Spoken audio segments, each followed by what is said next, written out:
Continuamos con las comparecencias y ahora es el turno de don Ramón García Albero, catedrático de Derecho Penal de la Universidad de Lleida, a quien damos la bienvenida y agradecemos su esfuerzo de venir aquí. Tiene la palabra.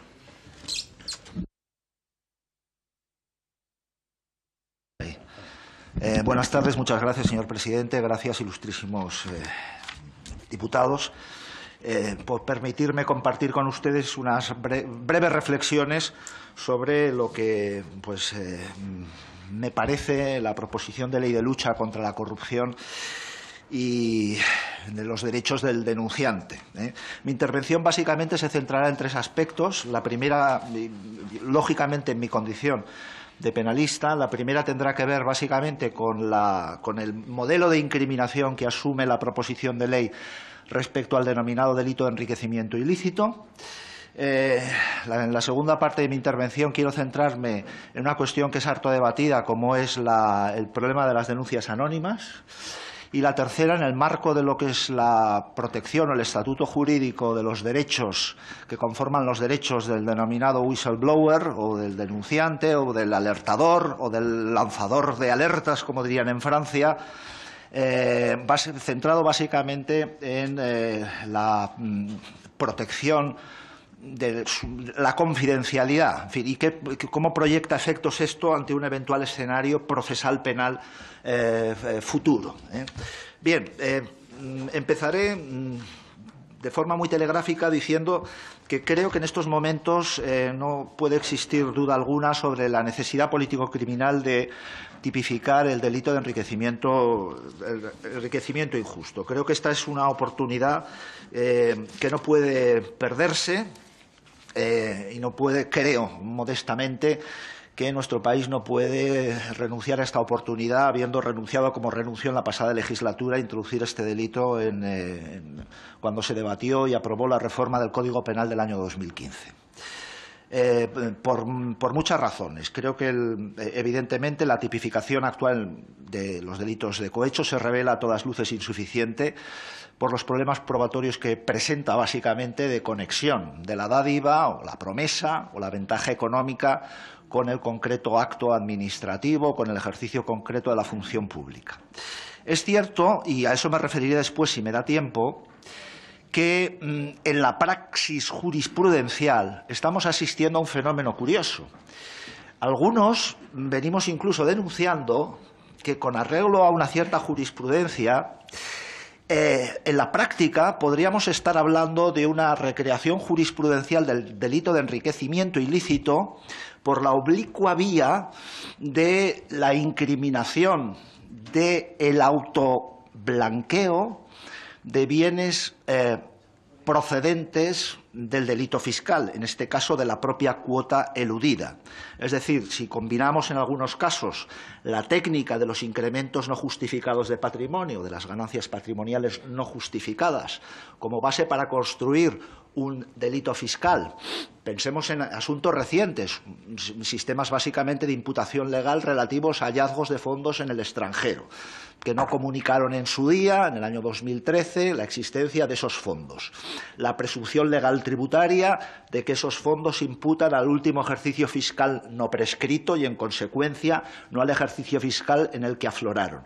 A partir de ahí se puede construir un delito fiscal. A partir de ahí, en la medida en que se ha admitido jurisprudencialmente el autoblanqueo de la propia cuota eludida, por esta vía pues estamos realmente asistiendo en muchos casos a una llave de acceso al proceso penal de asuntos en los que el único dato que tenemos es un incremento no justificado de patrimonio de quien ha tenido responsabilidades políticas. Si a ello añadimos las posibilidades que ofrece el decomiso ampliado resultante de la reforma del año 2015 del artículo 127 del Código Penal, pues podemos entender que para algunos realmente decir sin más que no se castiga el enriquecimiento injustificado en España es una verdad, digamos que a medias. Quiero decir esto Porque fíjense qué anécdota más curiosa. Cuando yo ante algunos colegas les dije, estoy muy ilusionado, tengo una invitación a asistir a la Comisión Constitucional del Congreso para hablar de este tema. Me dijeron, sí, apoya el enriquecimiento ilícito, porque entonces, algunos colegas que se dedican al ejercicio de la abogacía penal, porque entonces podremos decir, ¿veis cómo el enriquecimiento injusto no estaba castigado y está castigado ahora? No me aplique retroactivamente una ley penal posterior. Quiero advertirles de este riesgo, porque este riesgo existe. Bien, dicho todo esto, ¿cuáles son los principales problemas de tipificación que plantea el delito de enriquecimiento ilícito? Y me voy a centrar básicamente en la proposición de ley. Bueno, ustedes los conocen, básicamente he dicho. Problemas que plantea tienen que ver básicamente con el principio de presunción de inocencia, con la inversión de la carga de la prueba y, en consecuencia, hay que ser extremadamente cuidadoso con el modelo de incriminación que se maneje, porque de lo contrario nos puede pasar lo que sucedió con la Corte Constitucional italiana, o nos puede pasar lo que pasó con el Tribunal Constitucional de Portugal. En ambos casos, por razones distintas también hay que decirlo, el Tribunal Constitucional de ambos países declaró la inconstitucionalidad de la tipificación del enriquecimiento injusto. En el caso italiano me parecía bastante evidente, porque el caso italiano realmente asumía el modelo francés con una particularidad, modelo francés que nunca ha sido cuestionado. El modelo francés es un modelo muy amplio. Básicamente consiste en castigar los enriquecimientos injustos de aquellas personas en las que se acredita una relación habitual con alguien que haya sido condenado por un catálogo de delitos concreto. Por tanto, no se trata de un delito especial reservado a los funcionarios públicos. En Italia el modelo era básicamente, mire usted, si usted está procesado por alguno de estos delitos y no da cuenta, no justifica razonablemente el origen de estos fondos, comete un delito de enriquecimiento injusto. El Tribunal Constitucional dijo, no me gusta el punto de partida, y es que si el enriquecimiento injusto es atípico fuera del proceso penal, el dato de que usted esté procesado penalmente significa desconocer el principio de presunción de inocencia. Yo no puedo hacer distingos entre quienes están procesados y quienes no están procesados. Y fue esa fundamentalmente la razón por la que el Tribunal Constitucional italiano declaró la inconstitucionalidad. En Portugal el Tribunal Constitucional utilizó argumentos distintos, diciendo, miren, no veo un bien jurídico tutelado. Claro, hay que atender al contexto de la Constitución portuguesa, donde el principio de exclusiva protección de bienes jurídicos está expresamente constitucionalizado. No es nuestro caso, donde existe una protección indirecta a través del principio de proporcionalidad y la proscripción de la arbitrariedad. Es decir, el Tribunal Constitucional nuestro lo único que se ha dicho, oiga, no proteja usted penalmente cuestiones morales o de forma arbitraria, pero hay un gran margen de deferencia, como no podía ser de otra forma, para con el legislador. Claro, ¿qué sucedería con la redacción actual de la proposición de ley?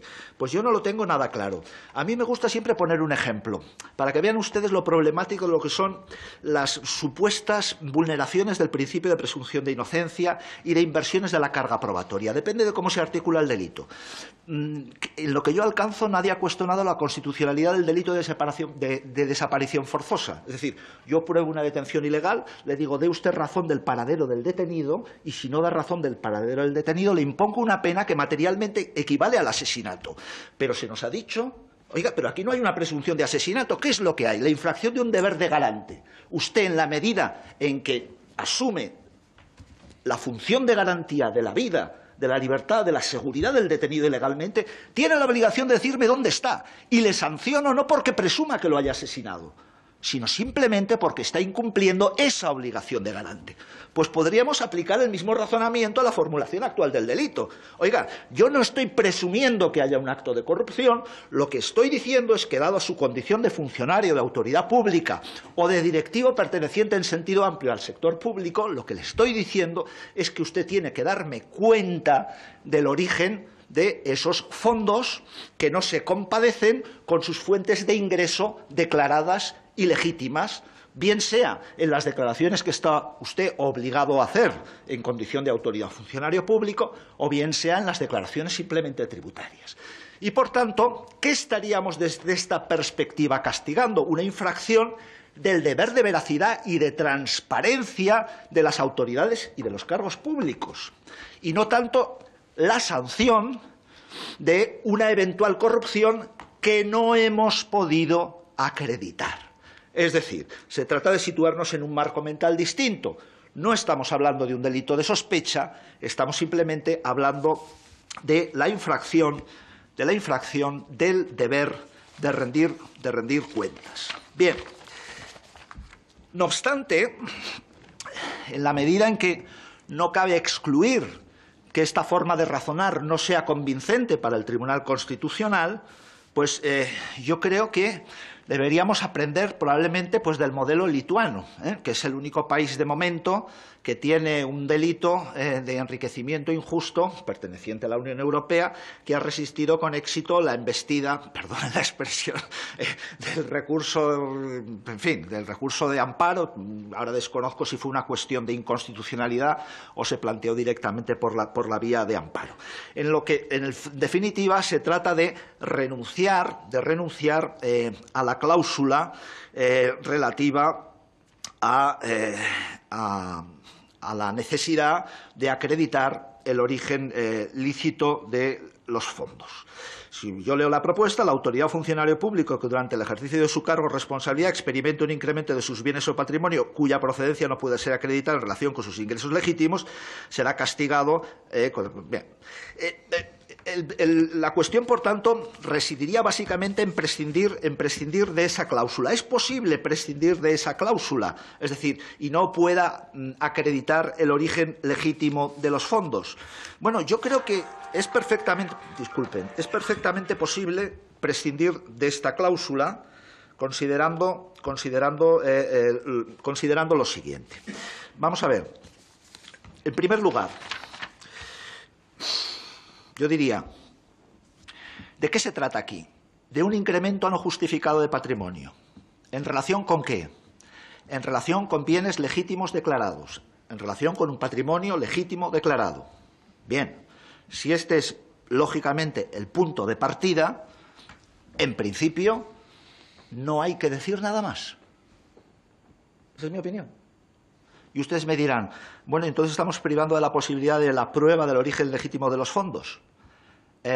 No estamos privando de prueba ninguna. Se trata de darnos cuenta de cuál es el bien jurídico que estamos aquí protegiendo primariamente. Y el bien jurídico que estamos protegiendo primariamente es la obligación de veracidad, transparencia en la declaración de bienes de los propios funcionarios. Por tanto, esto es posible hacerlo con una propuesta que yo sugeriría adaptada al grupo de trabajo de la Convención Interamericana contra la Corrupción, que estableció una legislación modelo, y hay una propuesta de formulación que pasa básicamente por esto, por el incremento significativamente superior al que habría de resultar de sus ingresos legales declarados. Bien.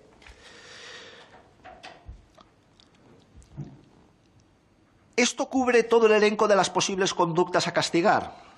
Hombre, yo creo que en una propuesta realmente ambiciosa podríamos dar un paso más, y es elevar a la categoría de delito lo que ahora aparecen como infracciones ya previstas en la Ley de Cargos Públicos. Esto es, utilizando una cláusula de ofensividad que podría ser una cantidad o un porcentaje sobre los bienes declarados, articular este primer delito con un segundo que tuviese básicamente que ver ¿con qué? Con no proporcionar la información requerida de forma insistente. Me dirán, esto es una infracción grave, pero se puede discutir el refuerzo penal de esa infracción. 2. Proporcionar informaciones falsas que puedan inducir a error respecto del monto o procedencia de los ingresos, siempre y cuando represente un porcentaje significativo del global de los bienes o el patrimonio declarado. Proporcionar información insuficiente para justificar razonablemente el incremento de su patrimonio y, en consecuencia, reforzar penalmente obligaciones puras de declaración cuando deban prestarse ante la autoridad competente, entre otras, por ejemplo, pues, en los casos previstos en la propia proposición de ley. Bien, Yo creo que este es un modelo que es perfectamente compatible con los principios de presunción de inocencia, que localiza un bien jurídico que no es irrelevante, que es la transparencia y la obligación de rendición de cuentas de los propios funcionarios, que lógicamente debería estar acompañado de unas penas leves, teniendo en cuenta aquí el principio de proporcionalidad, y que, en definitiva, podría salvar perfectamente las objeciones que desde distintos sectores doctrinales se ha hecho a su posible constitucionalidad. De forma también telegráfica. Yo diría, además de todo esto, me parece bastante relevante que haya una reflexión más seria sobre los sujetos activos de estas dos modalidades delictivas que yo les he señalado. Es decir, tiene que ser un delito especial amplio referido a cualquier autoridad o funcionario público o directivo de cualquier empresa lato sensu vinculada con el sector público, porque esto es muy relevante también. Piense que habitualmente las leyes de transparencia aplican también los códigos éticos a los directivos nombrados, por ejemplo, por una corporación local respecto de sus empresas mixtas municipales. Todo lo que sea sector público, todo lo que sea poder adjudicador. Es decir, vamos a partir de un concepto amplio. ¿O vamos a limitar estas modalidades delictivas, por ejemplo, a los altos cargos? Es decir, un concepto más restringido. Bien, la doctrina, como ustedes saben, al respecto está dividida. Yo soy de la opinión que debe extenderse el delito a cualquier autoridad o funcionario público, pero también a cualquier directivo de una empresa perteneciente al sector público en sentido amplio. Por tanto, entidades públicas empresariales, por supuesto, organismos autónomos, estos son administración pública, pero también consorcios, cámaras de comercio, sociedades mercantiles de titularidad estatal, autonómica, municipal, siempre y cuando se produzca un dominio en los términos del artículo 42 del Código de Comercio. Bien, yo creo que soy partidario, porque de lo contrario tenemos una mira demasiado estrecha sobre el fenómeno de la corrupción, y en estos momentos el fenómeno de la corrupción, yo creo que la gallina de los huevos de oro está básicamente en el sector público empresarial vinculado con las administraciones. Es decir, esto es así. Una empresa mixta de titularidad municipal está en estos momentos haciendo una labor de patrocinio mecenazgo que, si fuese administración pública, debería someter a los principios generales de la Ley General de Subvenciones, por ejemplo. Bien. Creo que esto es muy importante, esta reflexión. Es muy importante también la siguiente reflexión. El enriquecimiento injusto puede ser por sí o a través de persona interpuesta, física o jurídica, que es un aspecto que yo no he hecho en falta del artículo 440. 3. Ha de quedar claro que no se trata solamente de la incriminación de los incrementos activos patrimoniales, sino también de las disminuciones del pasivo. Bueno, esto parece... En fin, obviamente, yo creo que se sobreentiende. 4. Hay que reflexionar también sobre el periodo de interés. Es decir, yo veo que en su artículo 440 bis se limita en el delito de enriquecimiento ilícito al momento del cese. Es decir, es simplemente el desbalance patrimonial que presenta el sujeto comparando el momento en que ingresa en su cargo o función con el patrimonio que tiene en el momento del cese. Si hay obligaciones de accountability, de declaración de actividad, transcurrido hasta 2 años, artículo 15 de la Ley de Altos Cargos, creo que sería muy interesante acompasar, es decir, extender ese periodo, el periodo de análisis del incremento patrimonial, a momentos posteriores al cese, al menos para acompasarlo con las obligaciones en materia de declaración de actividades que tienen los ex altos cargos. Porque de lo contrario nos podemos encontrar con incrementos del patrimonio en diferido, que lógicamente, de acuerdo con la técnica de los incrementos no justificados del patrimonio, deben imputarse al periodo en el que afloran. Y, por tanto, ni siquiera tendríamos el apoyo de la técnica tributaria para considerar que ese enriquecimiento entra dentro de los márgenes del tipo. Incluso hay países que el enriquecimiento injusto son países africanos, pero es sine die. Claro, porque de momento afloran en Suiza pues bienes procedentes de un exdictador de hace 20 años. Yo creo que no se trata de eso, pero se trataría de, digamos, al menos de acompasarlo con los plazos de los 2 o los 5 años de presentación de declaraciones. Y esto estaría bien una reforma administrativa en el sentido también de extender la obligación de declaración también tras el cese, a ese periodo de 2 o 5 años a valorar. Bien, Más cosas. Hay que reflexionar sobre la cuantía. Esto es un problema muy importante. En Lituania, por ejemplo, se fija una cuantía de 18.000 y pico euros en su código penal. Es decir, lo que no podemos es utilizar el recurso al derecho penal para incrementos no justificados del patrimonio de escasa cuantía. Entonces, aquí hay dos técnicas. O asumimos un concepto jurídico indeterminado, por ejemplo, de relevante cuantía. Esto da miedo, pero esto lo conocemos en derecho penal. Tráfico de drogas de notoria importancia. Al final el Tribunal Supremo acabará diciendo cuál es la cuantía o no. Podemos asumir una cuantía fija o una proporción, es decir, que represente pues, más del 10, más del 20%. Es decir, la idea es delimitar un poco lo que es la infracción administrativa de lo que es el delito de acuerdo con los principios pues, de fragmentariedad, de subsidiariedad, de última ratio en definitiva. E incluso yo ahora, viniendo para acá, estaba leyendo un artículo de Blanco Cordero que acaba recientemente de publicar a propósito de todo esto, muy interesante y por cierto lo recomiendo. Él planteaba la idea de que si se mantiene esta cláusula y no puede acreditar el origen legítimo de los fondos, al menos que se exijan elementos adicionales, indiciarios, y no contentarse simplemente con el único indicio del desbalance patrimonial aflorado respecto del declarado, como por ejemplo pues que se acredite una cierta actividad de ocultación, de utilización de personas jurídicas interpuestas, etcétera, etcétera. Bien. Esto yo creo que son básicamente presidente, ¿cuánto me queda? 5 minutos. 5 minutos. Bueno, cierro capítulo y unas pequeñas reflexiones sobre el tema de las denuncias. Miren, yo creo que en estos momentos es nadar contracorriente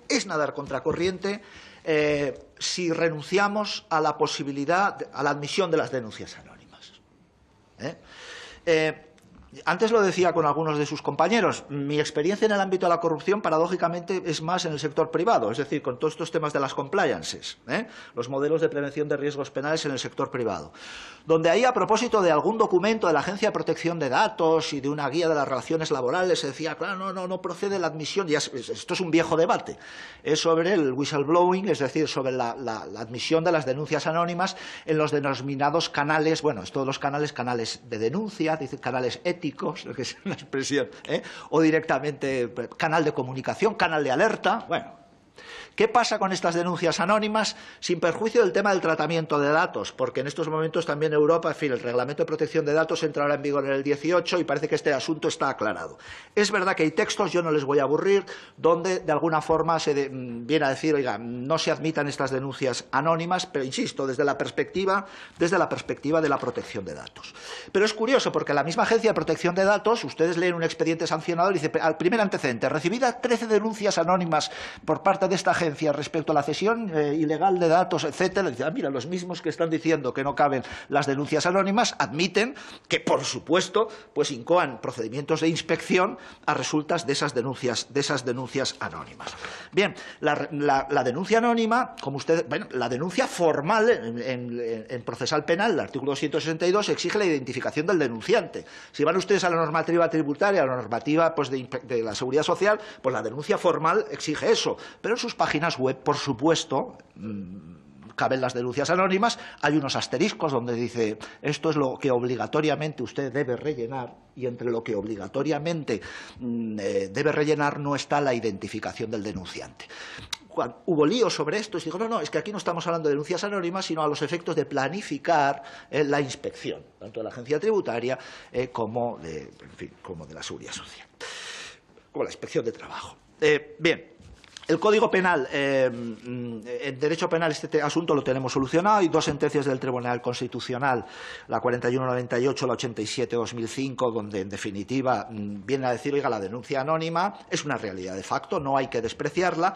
Obviamente, con esto no es bastante como para acordar medidas ingerentes de investigación en derechos fundamentales, ni, por supuesto, para adoptar medidas de naturaleza cautelar. El propio Tribunal Europeo de Derechos Humanos nos ha venido a decir también la sentencia Kostovsky de 20 de noviembre del 89, que siempre que se utilicen como un medio de investigación y no tenga acceso al proceso como prueba de cargo, pues es admisible, es una realidad. Incluso yo creo que, en su contrario, se deduce su legalidad del propio artículo 308 de la Ley de Enjuiciamiento Criminal, pero es que, insisto, en estos momentos renunciar a la denuncia anónima es renunciar a la eficacia del sistema, porque la gente no cree en la no represalia. No se cree, esto lo vemos en las empresas. No hay denuncias por muchas garantías de confidencialidad y de no represalia que se den en los canales de denuncias. No existen. No existen.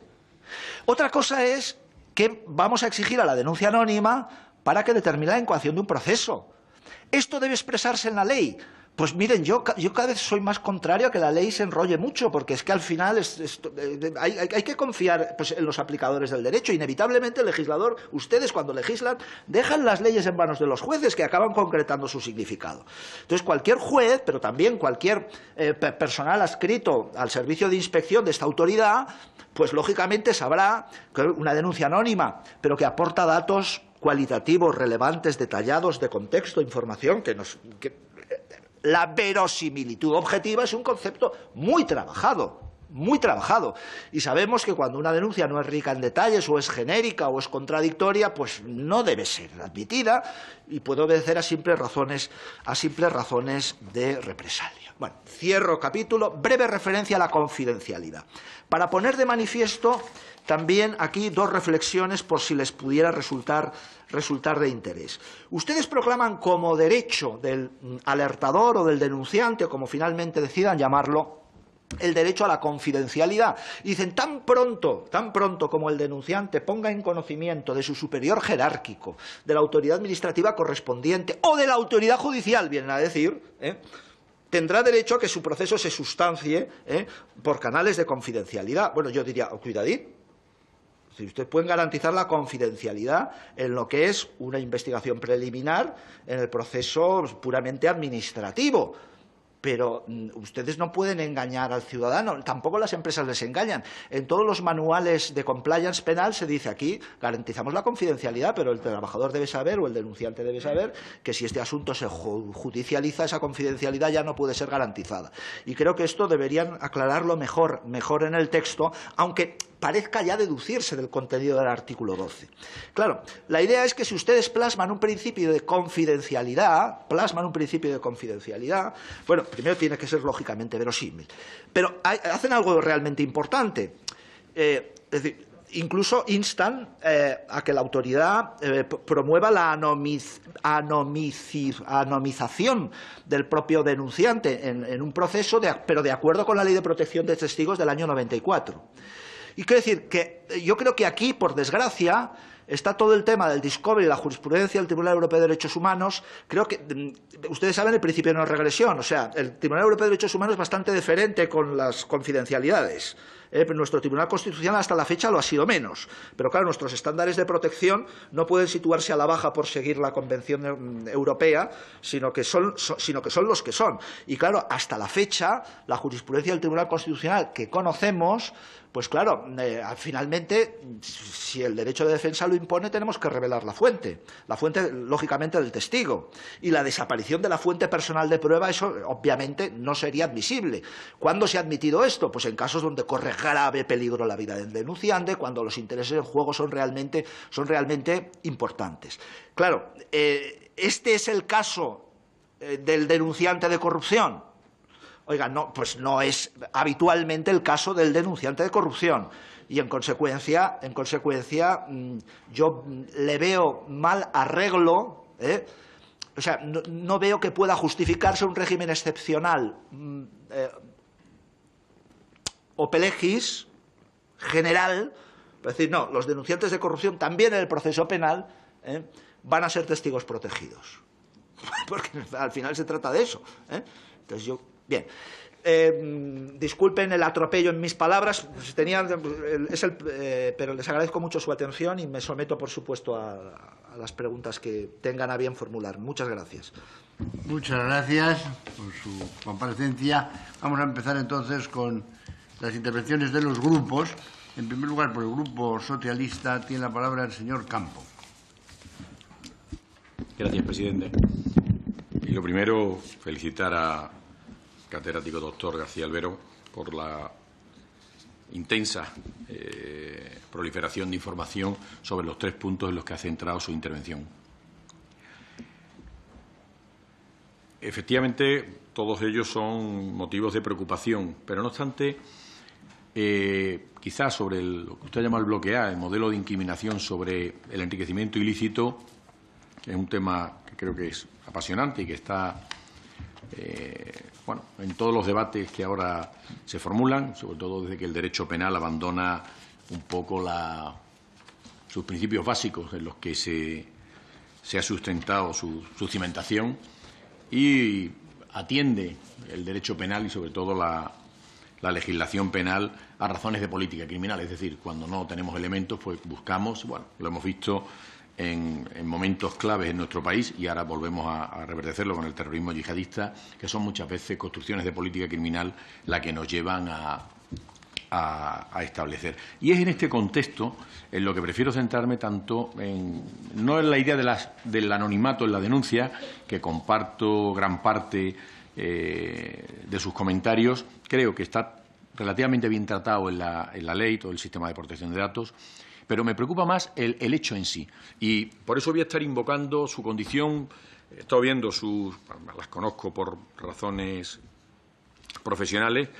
He visto que no solo toca el ius puniendi propiamente dicho, sino que tiene una buena inmersión en los ámbitos procesales penales, y por eso voy a intentar establecer una serie de dudas que nos asaltan como grupo parlamentario en este orden de cosas. Vamos a ver, el primero es el concepto de denunciante. Efectivamente, tal como aparece en la propuesta de trabajo, en la proposición, es un concepto, parece aséptico, en el sentido que es un tercero, pero realmente creo que no tendríamos que excluir o tendríamos que diferenciar, y es lo que someto a la consideración del compareciente, si deberíamos de distinguir entre el denunciante tercero, es decir, ajeno a los hechos criminales, o el denunciante implicado en el hecho criminal, que decide transmutar su comportamiento antijurídico por abrazar el ordenamiento jurídico y, por tanto, participa desde ese punto de vista que el ordenamiento le produce una ventaja procesal, se agarra a ella.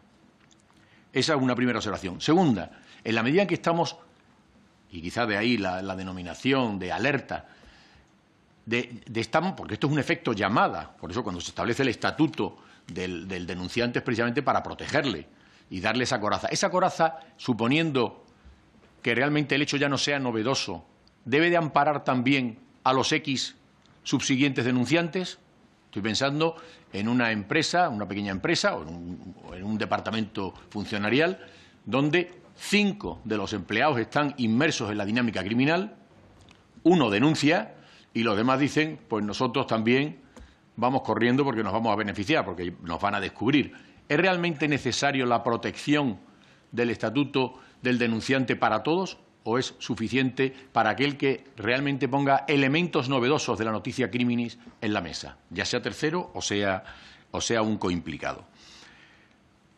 Y ahora entramos un poco en los temas quizás más complejos, ¿no?, de armonización o de combinación.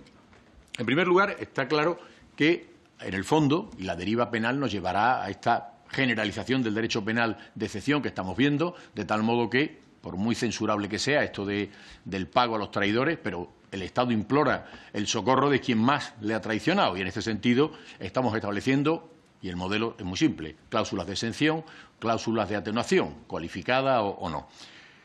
La pregunta es, ¿cuál es el parámetro para determinar los supuestos de exención? Estamos hablando de denunciantes que efectivamente tienen la condición de implicados en el ilícito criminal. Cuidado, que estamos hablando de que mientras más aporte, más beneficio o rentabilidad atenuatoria va a tener. Pero a la vez estamos premiando al que más sabe en la pirámide criminal, por razones obvias. Mientras más información me dé es porque está más alto en la cúpula delictiva, en la cúpula criminal. ¿Qué parámetro nos debe de llevar a establecer esos mecanismos de exención o la atenuación, que es un poco la propuesta del proyecto? Y por último, antes de que el presidente me llame al tiempo. La articulación de los tiempos. Efectivamente, hemos visto aquí un juego de protección. Sabemos también que, por definición, la instrucción, por lo menos teóricamente, tiene un carácter de secreto, no ultrasecreto, pero sí secreto en general. ¿Cómo juegan las medidas que prevé la ley? Proyectarlo sobre toda la vida de ese denunciante en la medida en que se incardina dentro del proceso. ¿Debería de finalizar la actuación de la autoridad independiente o esas posibilidades que incluso se prevén en el articulado de proyectar efectos se pondrían por encima, incluso estoy pensando, de decisiones del Poder Judicial? Es uno de los temas que más me preocupa de la propuesta que tenemos en debate, porque son temas que al final lo hemos visto con muchísimas, desde la Intervención General del Estado, Defensoría del Pueblo, la articulación de distintas autoridades y, por supuesto, la colisión o conjunción o paralelismo de actuación con, por ejemplo, la Administración de Justicia, es siempre generadora de problemas. Entonces, creo que con eso ya he cubierto mi tiempo, pero las dudas son mucho mayores. Muchas gracias. Muchas gracias, señor Campo. Por el Grupo de Unidos Podemos, En Común Podem, En Marea, tiene la palabra el señor Illanes. Gracias, señor presidente, y gracias al profesor García Albero por su intervención, que por conocimiento previo pues sabía que iba a ser de este acúmulo de datos y de esta brillantez. Sinceramente,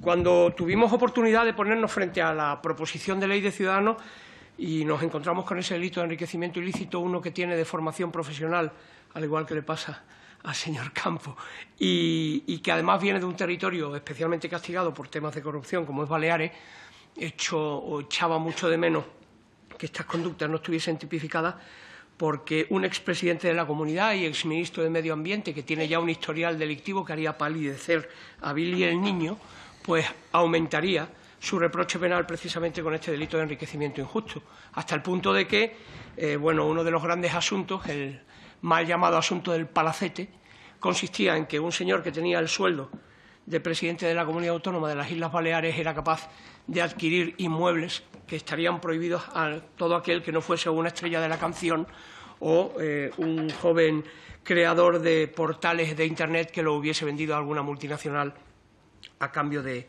enormes cantidades de dinero. Y la verdad es que creíamos que era necesario, primero, la tipificación y, por lo tanto, por eso nos alegramos de que efectivamente la proposición de ley recogiera lo que se había quedado sin regular en la anterior legislatura, e igualmente nos preocupaba, en esencia, que la regulación fuese completa. Usted ha hablado de dos tipos diferentes y creo que es un aspecto enormemente importante el de que podamos trasladar esa responsabilidad solo en vía administrativa que prevé la propia ley al hablar de la falta de información o de negar el acceso a la información a las autoridades que así lo requirieran, incluso llegar a la tipificación penal. Y le agradezco también enormemente que nos ponga en presencia de que quizá este tipo delictivo debería tener penas más leves que probablemente las que hemos propuesto nosotros en las enmiendas que hemos formulado al texto articulado, puesto que efectivamente probablemente impulsado pues por esa preocupación que nos invade acerca de lo que ha ocurrido en los últimos años con los delitos relacionados con la corrupción, pues de alguna forma nos ha hecho exacerbar el reproche que solicitamos. Creo que es enormemente interesante el planteamiento de esos dos tipos penales. Hago mías, evidentemente, todas las cuestiones que ha planteado Juan Carlos Campos, porque, no me quedaba la menor duda de que iba a tratar cuestiones jurídico-penales y jurídico-procesales penales que iban a ser de enorme importancia, conociendo su capacitación profesional y los cargos o las responsabilidades que ha mantenido a lo largo de este tiempo. El tema del alertador y el denunciante es un tema que a nosotros nos es especialmente querido porque no es algo gratuito. Precisamente era un poco descargar de esa condición o de pensar sistemáticamente en la ley del enjuiciamiento criminal cuando hablábamos de denunciante.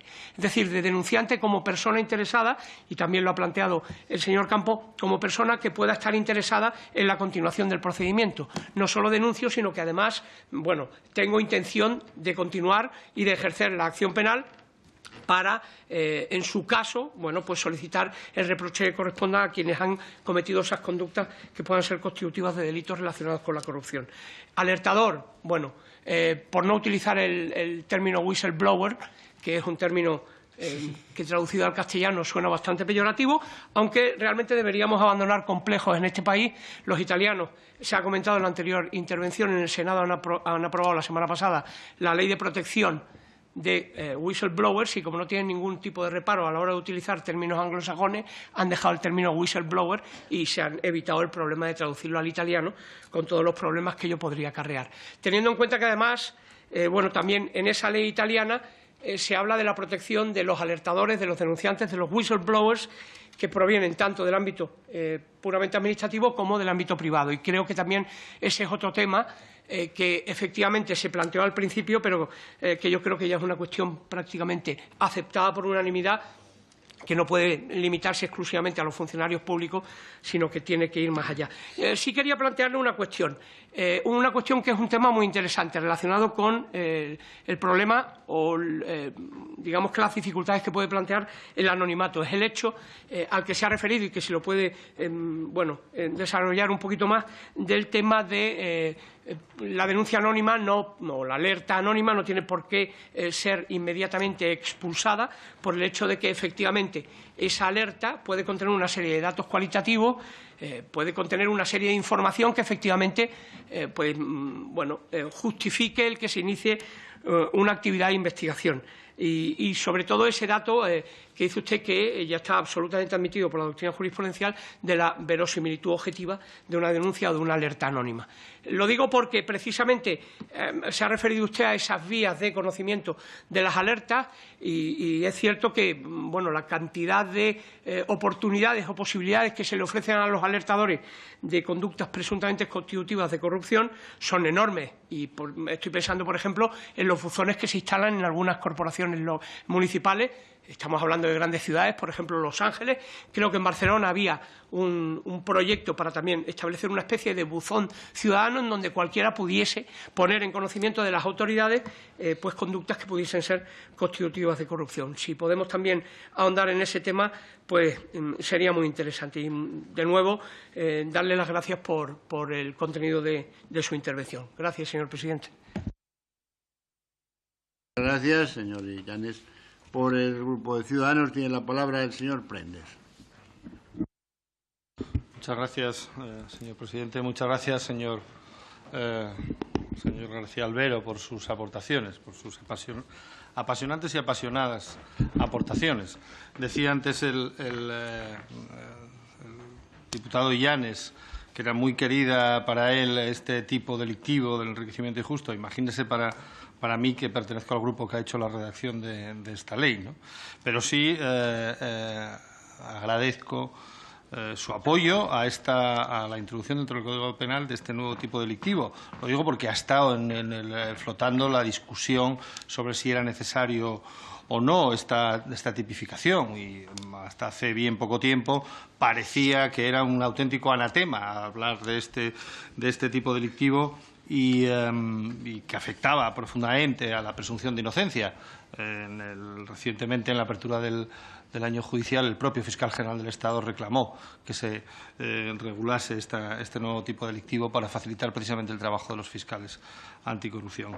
Respecto al planteamiento que usted ha hecho respecto a este nuevo artículo 440 bis que introducimos a esta proposición de ley, me parecen muy sugerentes muchas de sus aportaciones, que yo creo que en buena medida pueden mejorar la redacción que se hace. Creo que partimos de los mismos principios. Se trata, en su caso, de ver si se puede mejorar la redacción. Y, sobre todo, me parece muy interesante lo que usted, la definición que usted hace de cuál es el bien o los bienes jurídicos protegidos, porque yo creo que esto tiene relación con algo que estaba en la mente de este grupo cuando estaba haciendo esta redacción, que es esa relación de especial sujeción de los funcionarios y cargos públicos, autoridades y cargos públicos. Tiene una relación de especial sujeción que les confiere esos deberes que no tiene cualquier otro ciudadano, ¿no?, de transparencia, de rendición de cuentas, que van ligadas precisamente al ejercicio de potestades públicas y el ejercicio, en definitiva, de recursos y bienes públicos. Y creo que esto es la perspectiva correcta, que es la que usted ha planteado aquí, porque si no, se podría plantear, vuelvo a decir, que estaríamos hablando de una afectación a los derechos individuales de una persona, de un ciudadano particular que se ve sometido, digamos, a un proceso inquisitorial, como se ha dicho en algunos casos. No es eso. Estamos hablando de autoridades y cargos públicos, vuelvo a repetir, vinculados con una relación de sujeción especial y, por lo tanto, con unos deberes especiales de transparencia, y es justo esos bienes jurídicos los protegidos, que son los que usted ha identificado. En cuanto al sujeto activo de este delito, es cierto, nosotros hablamos exclusivamente de autoridad o funcionario público, pero es evidente que hay que ampliar ese ámbito de afectación también a los directivos de empresas públicas y, en definitiva, a todos aquellos que, como usted ha dicho, son poderes adjudicadores, ejercen potestades públicas y manejan recursos públicos. Esa es, de alguna manera, la orientación del artículo, ¿no? Sobre la posibilidad de introducir algún tipo de delito más vinculado a el incumplimiento de las obligaciones que impone la ley del alto cargo, podríamos estudiarlo también.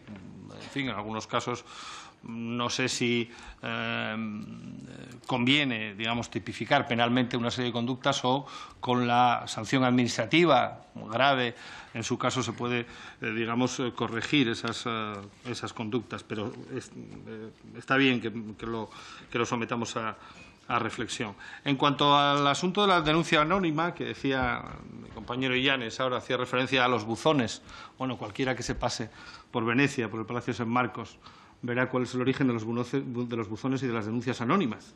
Fíjese si estamos hablando de algo absolutamente antiguo, ¿no? En aquella República Veneciana de San Marcos ya conocían perfectamente la eficacia precisamente de esas denuncias anónimas para combatir la corrupción, y la corrupción de ámbito económico fundamentalmente, ¿no? Nosotros hablamos en el artículo 3 de una presunción de veracidad, es decir, de una denuncia que tenga avisos de veracidad, que aporte datos de veracidad. Hablamos de ese concepto de la veracidad y creo que eso es importante. Y, por lo tanto, ya lo hemos dicho con antelación en otras comparecencias, estamos absolutamente abiertos a incorporar esas denuncias anónimas que incorporen esos datos relevantes y esa, por lo tanto, presunción de veracidad. Eso es lo importante, eso es lo relevante, más allá de la identificación concreta del sujeto denunciante, ¿no? Y, por lo tanto, yo creo que ese es un campo de acuerdo y de consenso que, según van pasando las comparecencias, parece que se va abriendo paso, ¿no? En cuanto al derecho del denunciante versus derechos del denunciado, es decir, el derecho de defensa, evidentemente, si configurásemos ese derecho de confidencialidad del denunciante como un absoluto durante todo el procedimiento, no solo durante la fase, digamos, ante la Autoridad Independiente de Integridad Pública, sino también en el ámbito del procedimiento judicial, es evidente que estaríamos afectando al derecho de defensa.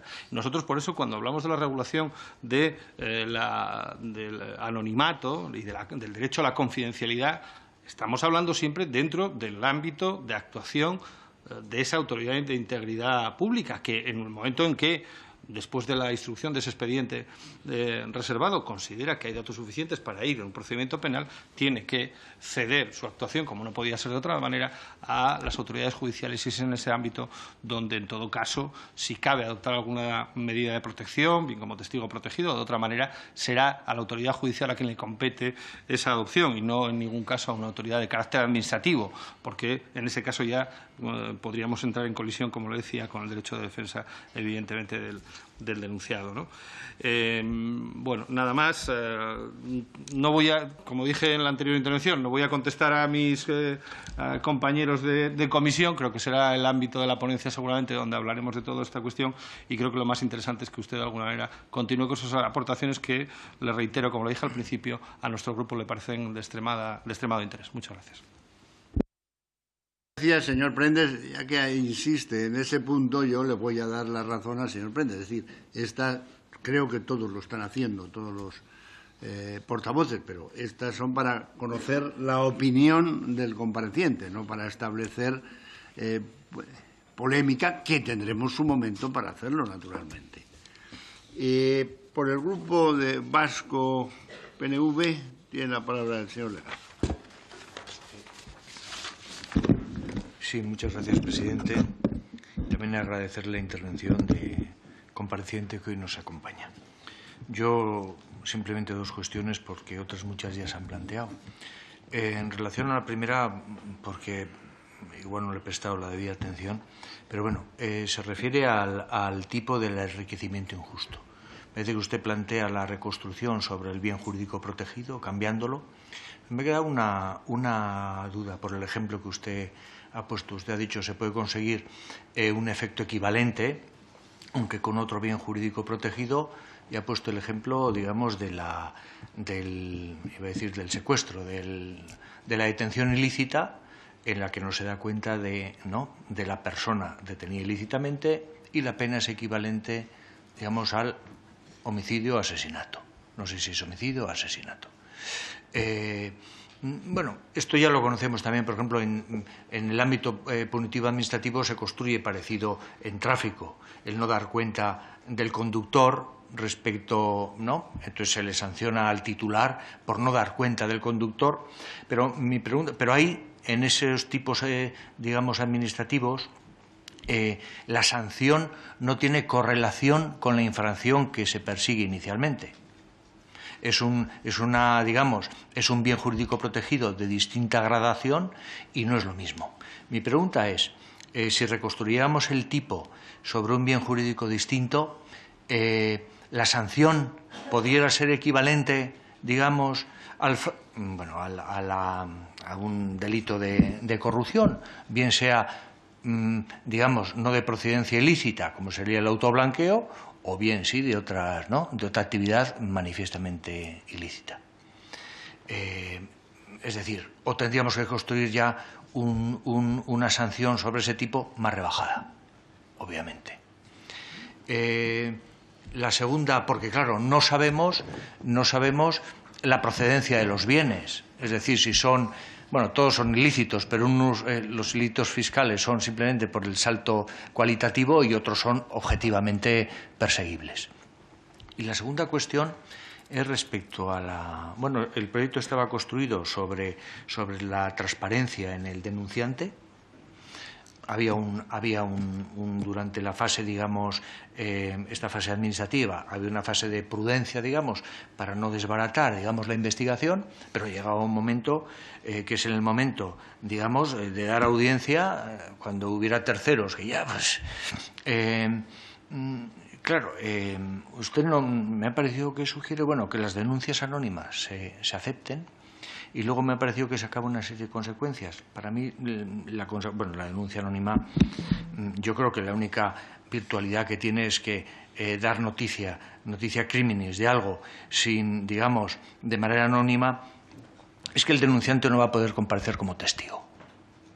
Porque la policía o cualquier autoridad, si considera efectivamente que le llega una noticia, que puede ser por un medio de comunicación, muchas veces, que muchas investigaciones se inician por un medio de comunicación, una noticia que te dan, lo único que no tiene es testigo.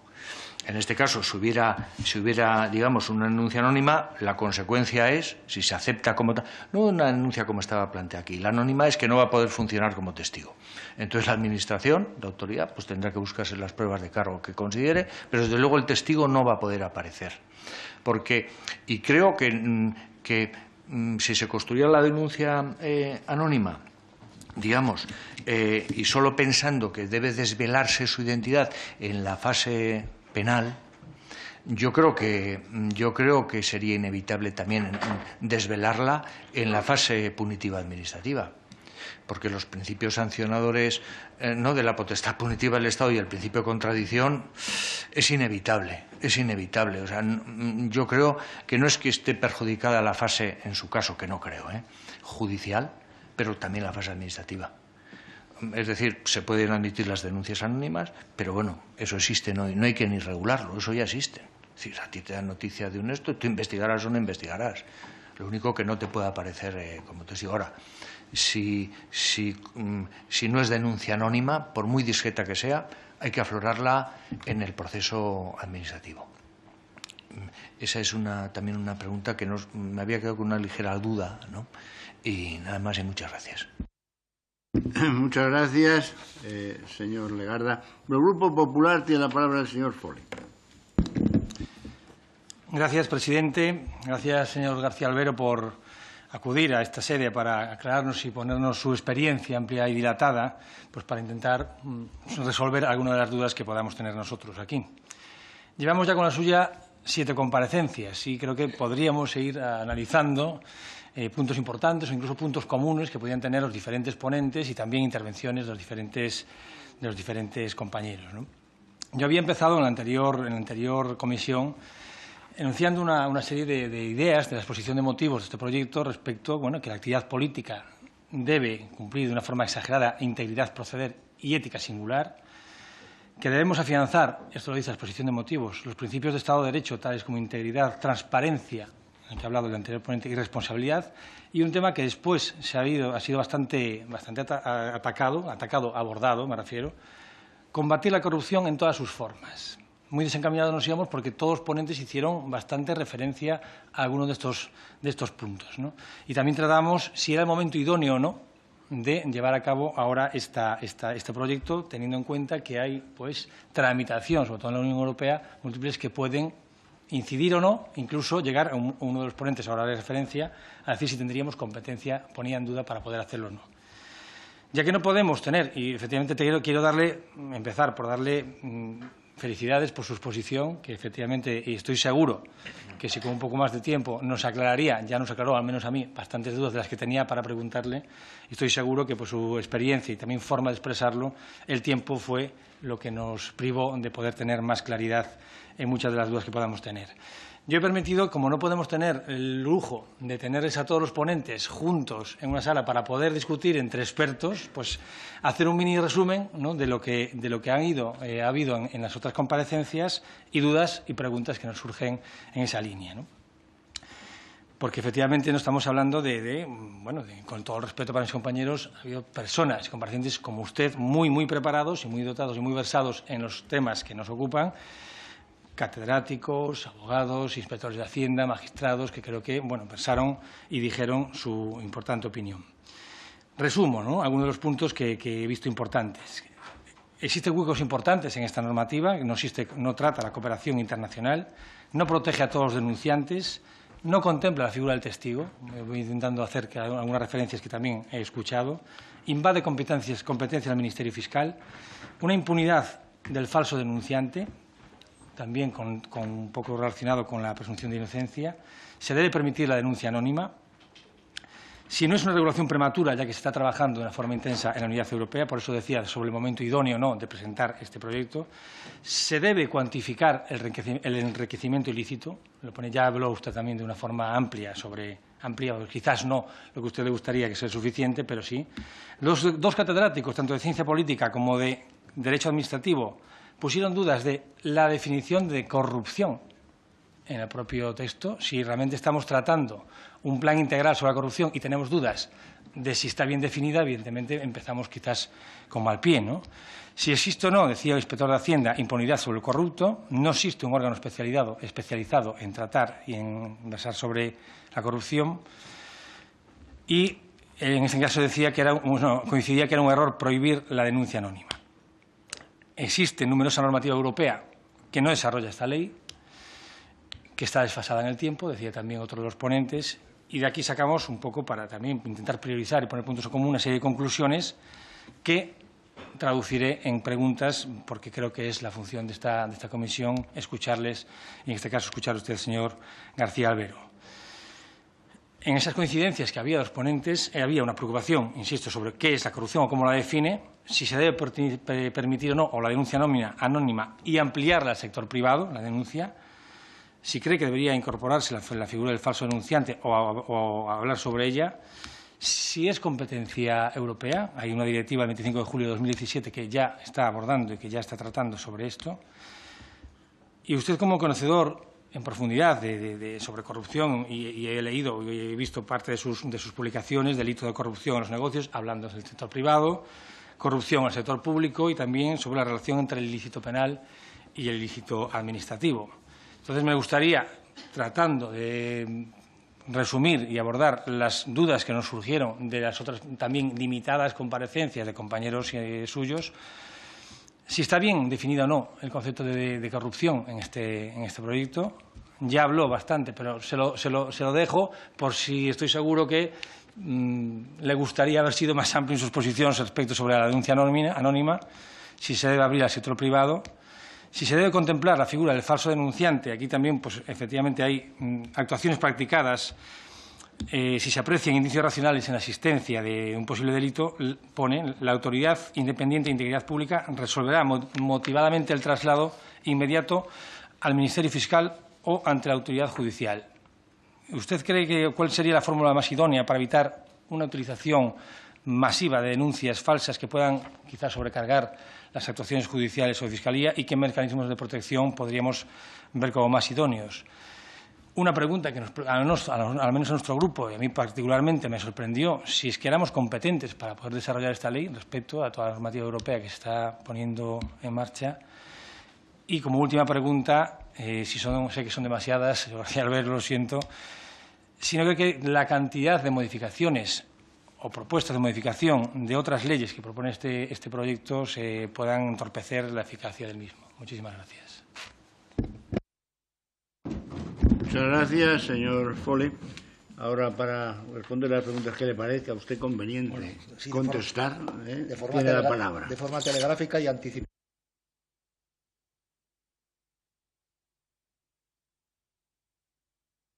Pero sé de pocas cosas y cada vez menos. Bien, a mí me han parecido muy interesantes las preguntas del señor Campos, y yo tengo que decir que algunas de ellas no había reflexionado. Claro, nosotros estamos partiendo de un concepto de denuncia. Denuncia es todo aquel que pone en conocimiento de quien tiene por ley la obligación de perseguir una infracción, que no tiene por qué ser penal en este contexto, porque obviamente no todo el fenómeno de la corrupción tiene una traducción penal. Véase, por ejemplo, régimen de incompatibilidades. La figura de negociaciones prohibidas a funcionarios es muy acotada. Y claro, usted plantea el tema: ¿el autodenunciante es denunciante? Claro, por supuesto, el autodenunciante es denunciante. Pero esto lo plantea en el contexto de hasta qué punto puede instrumentalizarse el estatus de protección del denunciante, y puede ser una invitación, digamos, a una delación instrumental, básicamente ¿para qué? Para preservar la indemnidad en mi puesto de trabajo. Es decir, aquí vienen dadas, tonto el último. Usted me está preguntando por esto. Claro, bien, estaríamos en todo caso ante un supuesto de abuso de derecho. Pero yo desconozco cuál es la fórmula. Sí, estaríamos claramente, creo yo, ante un supuesto de abuso de derecho en el caso que realmente, claro, estoy pensando en la hipótesis de la autodenuncia reiterativa. Es decir, como ya sé que, usted, claro, plantea el tema de la autodenuncia primera, ¿no? Bueno, a ver, el tema de la respuesta premial al autodenunciante, pues es un viejo tema conocido, es muy complejo. En el ámbito incluso del derecho sustantivo tenemos ya la exención de pena en los casos de corrupción activa pero pasiva, es decir, a instancia del funcionario y cuando sea ocasional. Y luego tenemos un mecanismo premial informal que ya los conocemos todos, que es la conformidad. Es decir, el tratamiento de los pentiti. Yo, sinceramente, no he reflexionado sobre este tema en el contexto de esta ley. En consecuencia, no sabría qué responderle. Sí, efectivamente, pero, en fin, me da la impresión de que es una cuestión que debería ser más interpretativa y de aplicación. Es decir, Me cuesta mucho entender que por el simple hecho de que se confiera una serie de derechos, es decir, no haya forma de evitar la instrumentalización perversa de ese derecho. Bien, en cuanto lo de proyectar efectos, bueno, yo esto lo vinculo también con la cuestión de cómo se vincula este procedimiento con el procedimiento penal. Bueno, esto es un clásico. Yo diría, y esto lo vinculo con algunas preguntas que me han hecho también de otros intervinientes, yo diría que la proclamación de confidencialidad sí que permite proyectar efectos. Es decir, como principio general, yo diría, hombre, si a resultas de una denuncia en la que garantizo la confidencialidad obtengo fuentes de prueba documental, otras testificales, en el expediente de investigación y luego eso se vuelca en el proceso penal y podemos renunciar a la prueba testifical del denunciante confidencial porque es irrelevante, bueno, pues yo creo que si se proclama un principio ha de proyectar efectos también en el propio proceso penal. Ahora, claro, la exclusión de esa fuente de prueba como tal yo la veo sinceramente vetada en el contexto constitucional actual. La veo realmente vetada. Hablaríamos de casos muy... Pero claro, insisto, algunos dirán, no, es que el Tribunal Europeo, que estoy pensando en el famoso, no sé si es la tenía por aquí apuntada, una sentencia del Europeo de Derechos Humanos reciente, del año 2015. Luego se lo diré. Incluso cuando dice, no, es que la protección del delator o del agente infiltrado, donde se ha llegado a admitir la validez del testimonio de referencia. Del testigo de referencia, habiendo un testigo primario, cuando, claro, en el contexto de una investigación mafiosa, cuando corre grave peligro la vida de esta persona, etcétera, etcétera. Hasta eso ha llegado el tribunal. Nosotros sabemos ya, nos lo ha dicho el Tribunal Supremo, que la simple alegación al derecho de defensa de forma inmotivada no permite el impedir el discovery, es decir, la identificación del testigo que hasta ese momento estuvo protegido. No basta con una apelación genérica, sino que hay que concretar más. Pero allá donde en definitiva esté el juego del derecho de defensa, yo creo que esto la ley no puede salvarlo. Bien, en cuanto a la intervención del señor Illanes, alertador, denunciante, la traducción literal, claro, pues, literal podríamos hablar hasta de soplapitos, ¿no? Pero yo realmente, si me pregunta por mi opinión personal, pues yo entiendo esta especie de pretensión pedagógica de decir, ojo, aquí la expresión denuncia suena muy fuerte. Bueno, yo diría que la expresión denuncia está, por ejemplo, muy asumida en el ámbito empresarial y no plantea problemas. Se trata simplemente de aclarar que una denuncia es la puesta en conocimiento, por ejemplo, las empresas dicen, pues, de su propio código ético, pues que tiene cuestiones tan peregrinas como que, por ejemplo, en las cenas de empresa, pues no se servirá vino, porque yo he visto cosas realmente increíbles, O sea, al final toda esta cultura del cumplimiento normativo acaba en cosas absurdas, como por ejemplo pues un expediente interno, una multinacional farmacéutica italiana, porque en un congreso científico asociaron una cena a una visita a un cafetal. Y entonces, como resulta que el Código de Farmaindustria prohíbe asociar eventos científicos a eventos lúdicos, es decir, bueno, y eso es una denuncia. Bueno, pues una denuncia porque pone de manifiesto un hecho que infringe, en este caso, pues un Código Farmaindustria. Yo no sería, digamos, la expresión alertador desde el punto de vista estético. Los franceses no han tenido problemas, lanzador de alertas, lanzado de alerta, y se han quedado tan anchos. Bueno, volviendo a la cuestión del anonimato. Yo, miren, personalmente, la imagen normativa que transmite la promoción de la delación en una sociedad es muy lamentable. Y esto es algo tan viejo como que viene ya de las partidas. No me gusta, sinceramente, por definición, la denuncia anónima no me gusta. Pero la denuncia anónima, la admisión de la denuncia anónima es imprescindible, pero admitirla, como han dicho otros intervinientes, significa simplemente tenerla en consideración a los efectos de hacer una investigación. igual que con una nota de prensa. Bueno, y efectivamente, esa denuncia anónima, que, atención, en muchos casos el sujeto es perfectamente identificable, es decir, una denuncia anónima rica en información normalmente conduce a descubrir la identidad del denunciante, al menos por aproximación. Claro, el anonimato es muy cómodo, puede generar un aluvión de denuncias, bueno, eso es un riesgo que se puede asumir. Pero mi impresión es que en el contexto actual es nadar contracorriente no admitirlo. Yo le sugeriría, lo digo, no puedo entrar en esto, pero la Ireland's Protected Disclosure Act, que es una ley del año 2014, es la que se considera más avanzada en temas de protección de la confidencialidad y del anonimato, porque además establece, y con esto ligo otra de las respuestas que se han hecho, todo el problema del tratamiento de las denuncias de mala fe. Es decir, ¿qué pasa con el denunciante de mala fe?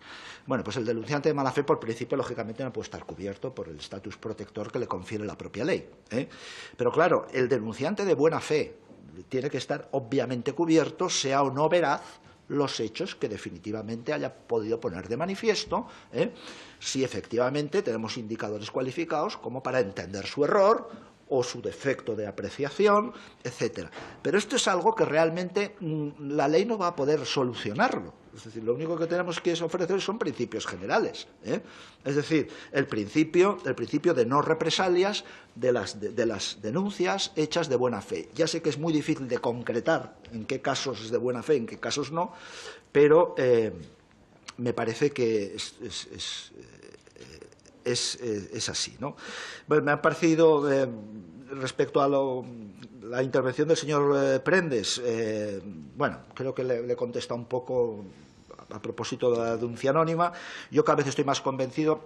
Atención, la incriminación del enriquecimiento injusto sobre la base de la protección del principio de transparencia y de rendición de cuentas tiene implicaciones concursales. Esto es muy importante tenerlo presente. Es decir, implica que puede coexistir este delito con un delito de corrupción, de cohecho cuando ha sido probado. Esto puede sonar un poco fuerte. De ahí la idea básica de que esto tiene que sancionarse con una penalidad ajustada justamente a este injusto culpable que se inscribe en una órbita distinta de lo que es el cohecho, la malversación u otros delitos. Atención. Entonces, ¿de qué nos sirve? Bueno, pero esto tiene otros efectos, no pensemos solamente en la pena.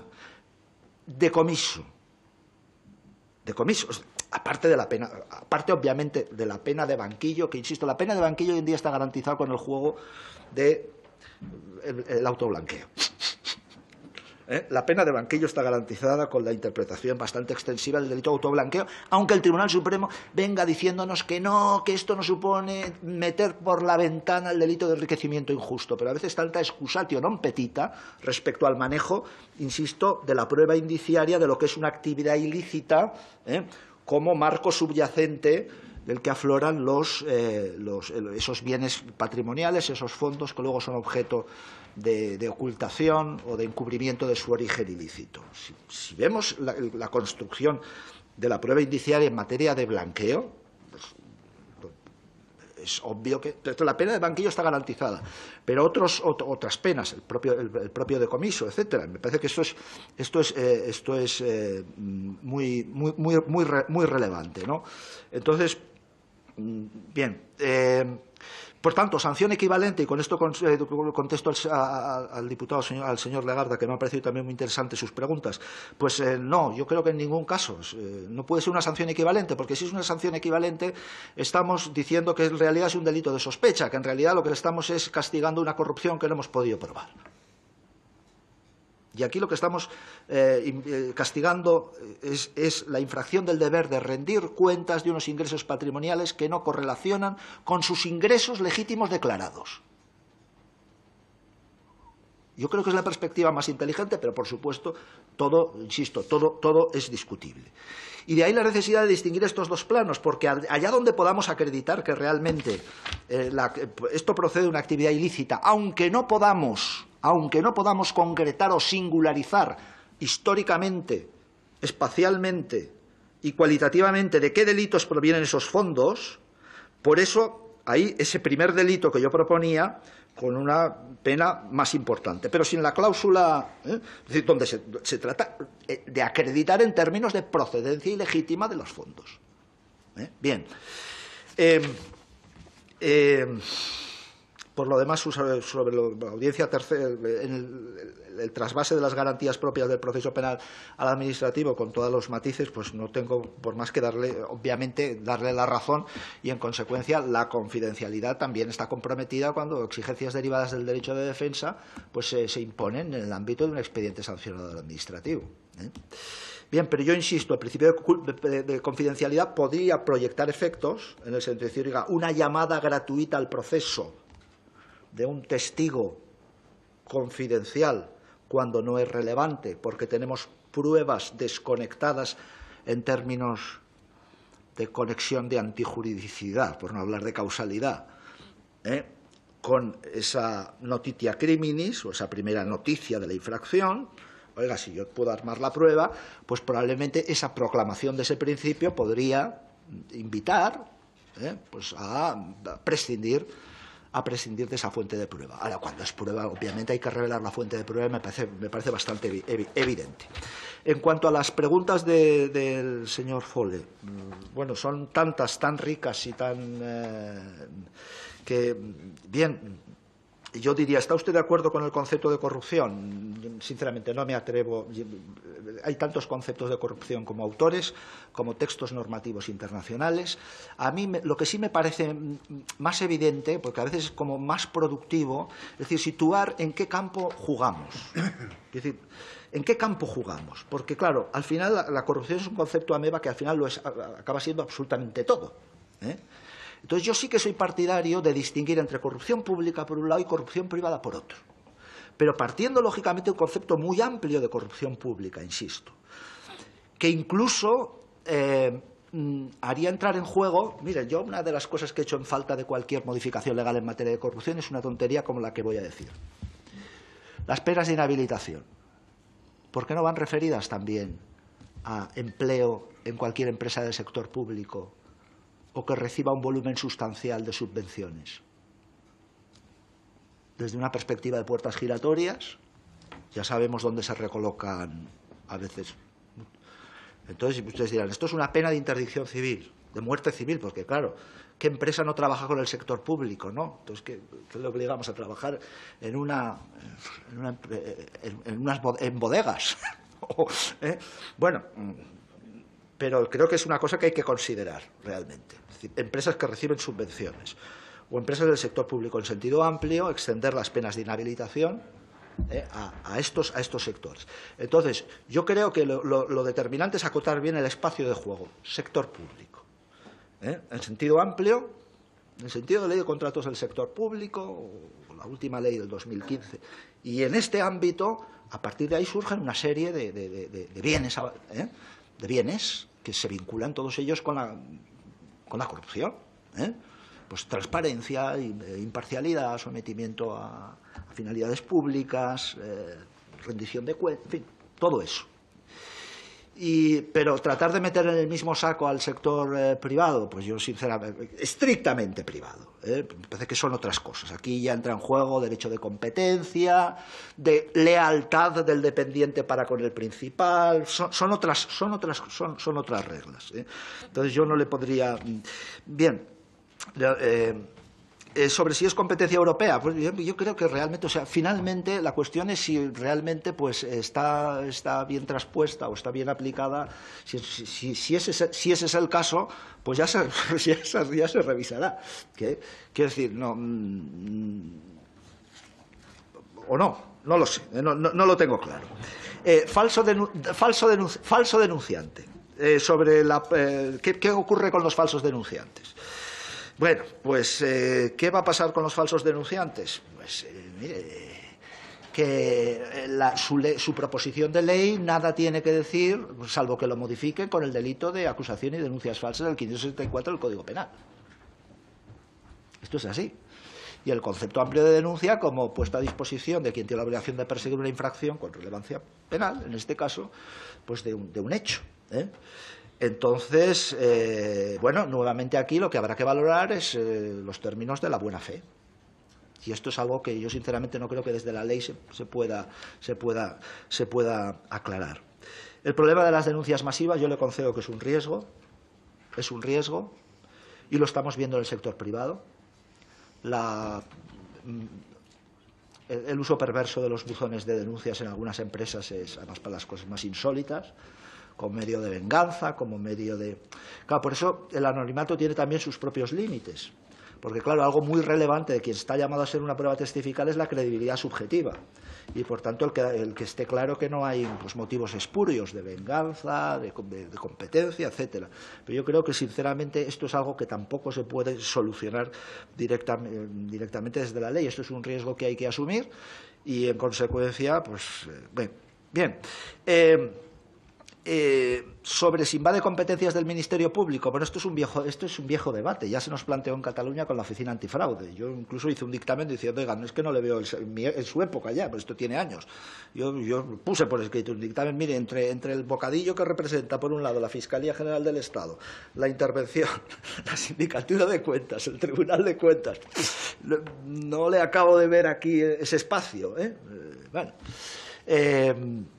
Pero, sinceramente, no creo que se invadan competencias. Pueden invadirse si, lógicamente, la institución no se toma en serio que cuando un hecho reviste las características de delito, pues lógicamente tiene que ponerlo en conocimiento del Ministerio Público, de la autoridad judicial competente, y abstenerse de seguir el procedimiento. Pero aquí estamos a las reglas generales. Pero, claro, no invade las competencias del Ministerio Fiscal por la sencilla razón de que el universo de la corrupción sancionable es mucho más amplio del universo de la corrupción sancionable penalmente. Esto es algo muy relevante. Y, en consecuencia, las infracciones del Código Ético de los altos cargos, pues no todas esas infracciones tienen, lógicamente, relevancia penal. Bueno, y en ocasiones pues se tratará de una información preliminar donde, una vez recogidas pues unas elementales fuentes de prueba, cuando vea que esa denuncia tiene visos de verosimilitud y que aparece corroborada en algunos extremos por alguna diligencia de prueba que se ha podido practicar, pues aquí hay que ser deferente para lo que son las competencias, lógicamente, pues del Poder Judicial, en sentido amplio, Fiscalía. Yo es lo que le diría y nada más. Muchas gracias. Muchas gracias, señor García Albero, por su intervención y la contestación a las preguntas. Muchas gracias. Vamos a continuar inmediatamente con la última comparecencia. Muy bien. Muy bien. Mucho gusto.